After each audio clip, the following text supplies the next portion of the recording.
আজকে আমি কথা বলতে চলেছি আপনার আমার ব্র্যান্ডের মাল। ব্র্যান্ডের মাল বুঝছেন? ব্র্যান্ডের মাল। আরে ভাই ব্র্যান্ড কোয়েন না ভাই, আমি কোনো ব্র্যান্ড না। আমি এ ভাই ভাই ভাই আপনারা কেউ ব্র্যান্ড করেন না, ওনার শরম করে কিন্তু ওনারা কেউ ব্র্যান্ড বললেন না ভাই। তাহলে এটা কি? আমি নিজেই একটা ব্র্যান্ড।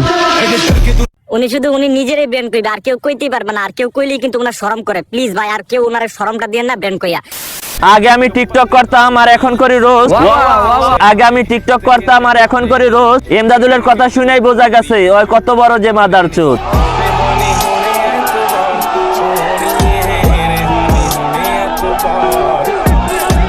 তো হ্যালো ভাই ব্রাদার্স, ওয়েলকাম ব্যাক অল্প কিছু সময়ের জন্য। তো তারপর বলো কেমন আছো তোমরা? বরাবরের মতো নতুন একটি ভিডিও নিয়ে হাজির হয়ে গেলাম আমরা। তো আজকের ভিডিও টপিক এটা তো তোমরা অলরেডি বুঝে গেছো, আর যারা না বুঝছো তাদেরকে আমি আবার বুঝাই দিতেছি। এই যে আমাদের গরিবের বাপ্পারা স্বরূপে এমদাদুল বস্তি কমিটির সভাপতি, সে তো ডিরেক্ট ওমরকে রোস্ট করে দিয়েছে। এখন আমাদের আকাশ ভরা তারা গোয়ামারা সারা, কারণ তার মতন একজন প্রতিবন্ধী যদি রোস্টার হয় তাহলে আমরা যাব কোথায়? ভাই এভাবে তুই আমাদের পেটের ভাত নষ্ট করিস না, কারণ আমরা রোস্ট করে খাই। আর যদি এখন আমরা রোস্ট না করতে পারি তাহলে তো আমরা প্রতি বসে বসে ভিক্ষা করা লাগবো।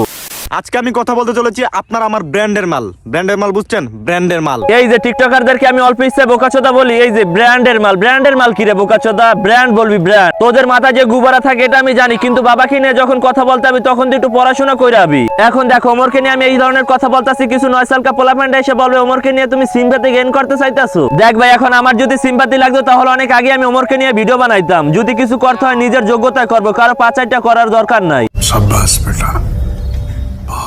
কথা হচ্ছে এই লোকটা নিয়ে আমার কোনোদিন কথা বলার ইচ্ছা ছিল না। ভাই তোর মতন বোকাচোদা চাইলে ওমরকে নিয়ে কোনো কথা বলতে পারবি না, কারণ তুই তো বস্তি কমিটির থেকে উঠাইছো। যা টিকটকে যাই মুরজা কর, তোদের কাছে ইউটিউবে আর ফেসবুকে না। মানে ইউটিউব ফেসবুকটার তোরা টিকটকের মতন বানাই ফেলাইতাছো। টিকটকাররা এটা করে, টিকটকাররা ওইটা করে, টিকটকাররা রাত হলে চুরি করে, দিন হলে ভিডিও করে। আপনি কে?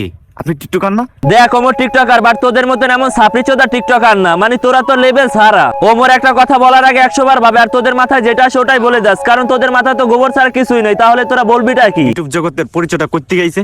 উনি একজন লাইকি ইউজার ছিলেন। লাইকিতে প্রায় অনেক দিন ভিডিও করছেন, অনেক ভিডিও করছেন। হ্যাঁ, ওমর টিকটক লাইকি দিয়ে পরিচিত পাইছে, কিন্তু কখনো তোদের মতন ক্রিঞ্জ কিছু করে নাই। সবসময় মানুষকে এন্টারটেইনমেন্ট করার চেষ্টা করছে। আমরা মনে হয় টিকটকে ভিডিও করি, ভিডিও করার পর পরিচিতি পাইলে একটা ইউটিউব চ্যানেল খুলি।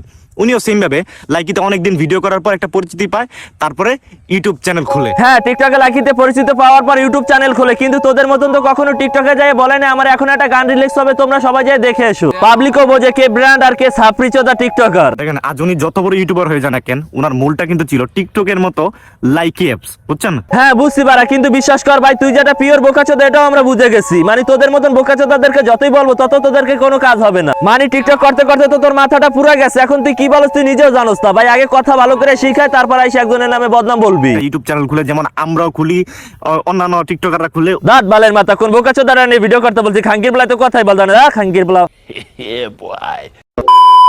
তো আজকের মতো এই পর্যন্ত। প্রিয় ভিডিওটা ভালো লাগলে লাইক করে দিও, আর চ্যানেল নতুন হলে সাবস্ক্রাইব করতে ভুলো না। তো সবাই সুস্থ থাকো, ভালো থাকো, আল্লাহ হাফেজ।